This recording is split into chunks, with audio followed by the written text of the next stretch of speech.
Hi, Catherine here. Hope everyone's doing well today.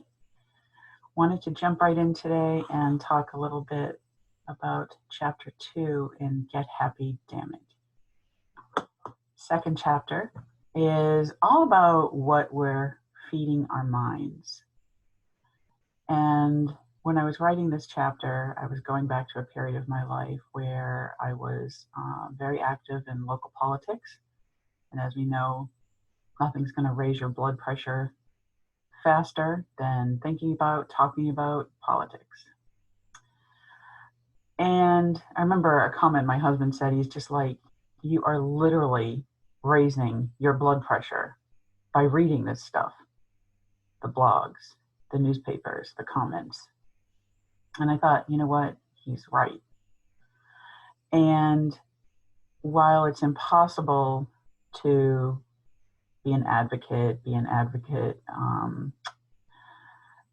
for other people, to keep current with the news, it's impossible to not read about negativity. It is possible to manage it. And so that's what we're talking about today, is kind of managing the negativity that's all around us. And first of all, it's important to know that it is a survival mechanism for us to go out and look for the negative, because we think, okay, we're going to be aware, we're going to be alert, and because we know all this stuff, we're going to be able to take better care of ourselves and better care of our families. Okay, so that's kind of a primitive aspect of this negativity.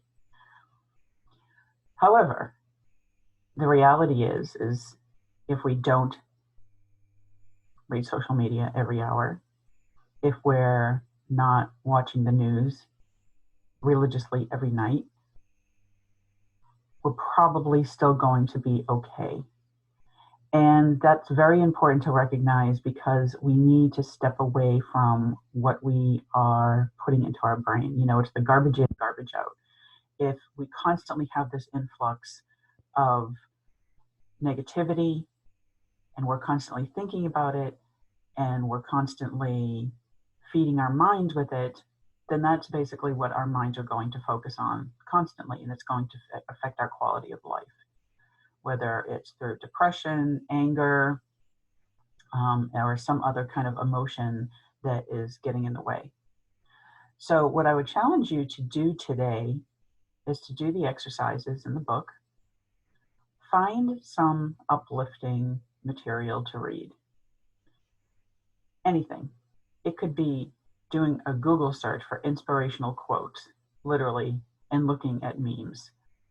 And the reason I'm saying that is not to be superficial about it, but to feed your brain something uplifting. Give your brain positive messages. Read the stuff out loud. Move your lips when you are reading it. You're going to try to reprogram your brain to focus on something other than the negative.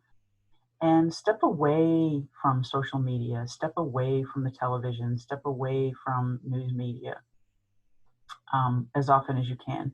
Regulate it. Tell yourself, I'm going to give myself, 20 minutes in the morning to get caught up in the news, and 10 minutes, late afternoon, and that's it.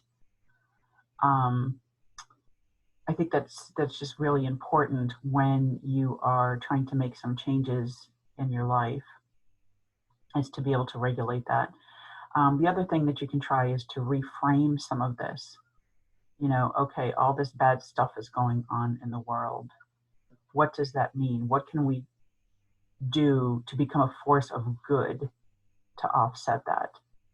And that's kind of a deeper conversation and a more personal conversation, because what that looks like is different for everybody else. And it has to do with the way that you approach your life and the way that you give meaning to your life. So I will leave you with those exercises. If you have any questions, feel free to email me. It's poetry@allthingswritingllc.com. And I look forward to seeing you next time.